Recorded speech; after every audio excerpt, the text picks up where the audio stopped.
une grande sœur qui est restée 8 ans avec son partenaire. C'est une très belle femme. Elle ne passait pas inaperçue, mais elle avait tourné son regard vers un homme. De la tête aux pieds, elle lui donne tout gratuitement, sans qu'il ne fasse d'effort. Elle joue vraiment son rôle de la bonne femme selon la Bible. Sauf que elle est dans des conditions illégales. Elle voit que le gars ne s'attelle pas à l'épouser. Elle s'est exprimée parce que elle était déjà dans des frustrations.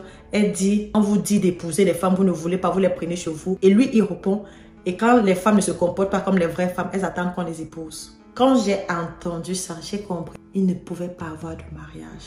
Le temps qui passait, elle s'est dit, ok, comme le gars ne veut pas m'épouser, mais je l'aime beaucoup, moi je dois chercher à faire mon enfant. Et l'enfant ne venait pas. Pendant ce temps, l'homme qui n'était plus engagé, il avait déjà tout vu. Il n'y avait plus rien qui l'incitait à épouser cette fille. Tout au contraire, il se désengageait déjà sans qu'elle ne s'en rende compte. Le gars dit que non, attends, je voyage un peu.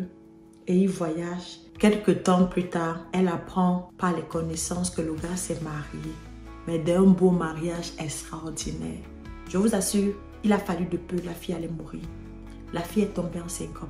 Elle a vu les années qu'elle a perdues de sa vie. Dans l'amour, l'attente, l'humiliation. Elle acceptait les insultes, les reproches. Elle faisait plus qu'il n'en faut pour plaire au gars.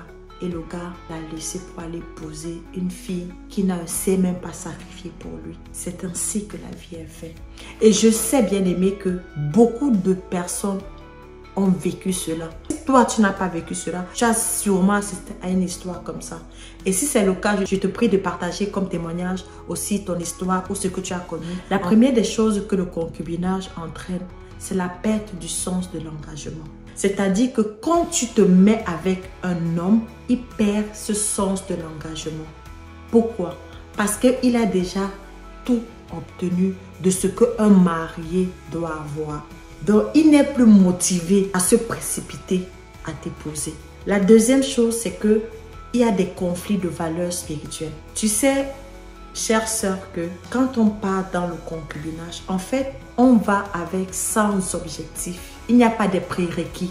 Il n'y a pas des projets d'éthique et de valeurs qu'on met sur pied pour pouvoir mener à bien la cohabitation. Et si, par exemple, une des personnes est chrétienne et l'autre n'est pas chrétienne, l'un va peser sur l'autre et l'un va déranger l'autre. Vous comprenez? Ce qui fait que l'autre va se dire que là, je ne suis pas prêt. Je ne pense pas que je peux continuer avec ces personnes. Mais reste quand même parce qu'il y a d'autres avantages qui l'arrangent en fait. Jusqu'à ce que je trouve la bonne personne. Mais je vais rester. Entre-temps, tu perds le temps à l'autre. Le troisième point, ce sont des conséquences sociales et familiales. Je connais un couple qui est resté ensemble. Ils ont eu des enfants. Mais les parents des deux côtés n'étaient pas contents. Et ça suscitait des conflits internes familiaux. La quatrième conséquence, c'est l'impact psychologique. La personne qui en attend, qui attendait tellement et n'obtient pas, tu commences à être un peu irritable parce que, en fait, tu n'as plus envie de rien faire pour cette personne qui n'a rien fait pour t'honorer. Et tu commences à être la pire version de ta personne. Psychologiquement, tu n'es plus bien. Psychologiquement, tu te sens ralenti, freiné et rabaissé. La cinquième chose, bien aimée, ça entraîne la pression culturelle et sociale. Nous vivons dans un monde désormais qui ne considère plus le mariage comme une valeur éthique et spirituelle. Le mariage est devenu quelque chose de bafoué. Le mariage est quelque chose maintenant qui est de moins en moins mis en valeur. Entraîne justement son effacement. Il prend place au concubinage. Sixième point que je vais partager, c'est que le concubinage ne te couvre pas juridiquement et spirituellement. Ça veut dire quoi? Ça veut dire que tu auras perdu ces années-là à te donner pour un homme. Et s'il mourait, tu n'auras rien gagné. Si oui, des problèmes, des frustrations et des dépressions. Sur le plan spirituel, il y a quelle prière que tu feras à Dieu par rapport à ton couple qu'il va exaucer. Puisque tu n'as pas mis Dieu à l'intérieur. Tu t'es engagé sans faire appel à Dieu. À quel moment Dieu sera là? N'oublie pas. Si Dieu n'est pas dans ta construction, c'est en vain que tu construis. Ce dernier point est tellement essentiel et doit te parler aujourd'hui. Alors je t'invite, bien-aimée, toi ma soeur, je sais que les temps sont difficiles. Je sais que les parents souvent exagèrent par l'éducation. Ils veulent te grandir. Ils ne savent plus que tu es une grande personne, une grande fille. Je sais que l'économie fait en sorte que tu n'arrives plus à subvenir à tes besoins. Et quand tu vois un gars, tu trouves le moyen échappatoire d'aller vivre avec lui. Mais sache que, bien aimé, ce que tu es en train de faire, tu es en train de perdre plus de temps qu'il n'en faut. Tu perds plus que tu ne gagnerais si tu étais patient à attendre ton temps, le temps de Dieu pour t'amener ton homme, cet homme-là qui saura te reconnaître. Et en quelques mois, un an tout ou trop, il va t'épouser et tu seras valablement représenté, tu seras valablement honoré, tu seras socialement, grandement, mondialement honoré au vu de tous. Et tu seras fier de toi.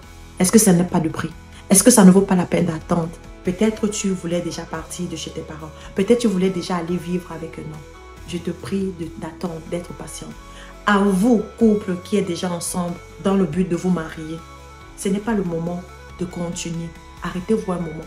Prenez des bonnes décisions. Si l'un ne veut pas s'engager, séparez-vous. Puisque vous n'êtes même pas unis. Donc le mot séparer n'a même pas lieu d'être. Si l'homme qui épouse la femme ne vient pas vers toi, malgré que tu lui as donné ton corps, ton temps, si l'homme là t'aime vraiment, il sent que tu es sa femme, quand tu vas partir, parce qu'il ne s'est pas engagé depuis des années, il viendra, il sentira ce vide-là. Il dira, chérie, j'ai perdu le temps pour rien, pardonne-moi. Je veux faire de toi la femme de ma vie. Je veux faire de toi la mère de mes enfants. Reviens à moi et dans les bonnes conditions. Mais s'il ne vient pas, alors il n'était pas pour toi et Dieu te réserve une personne meilleure que toi. Même si vous avez des enfants, essaie de te séparer, au moins déjà pour voir et pour mettre Dieu dans ça. Que chacun prenne des décisions, que même seulement l'éloignement va te permettre de revoir tes projets, de revoir tes visions. Ça va vous permettre de revenir dans des bons sentiments, avec des bons objectifs et des bonnes visions que vous devez mettre ensemble pour avancer désormais. Si cette vidéo t'a plu, je te prie, bien-aimé, de la partager massivement, de t'abonner, de liker et surtout d'activer la cloche de notification pour recevoir beaucoup plus de vidéos. Alors, je te dis à la prochaine et que Dieu te bénisse. À bientôt.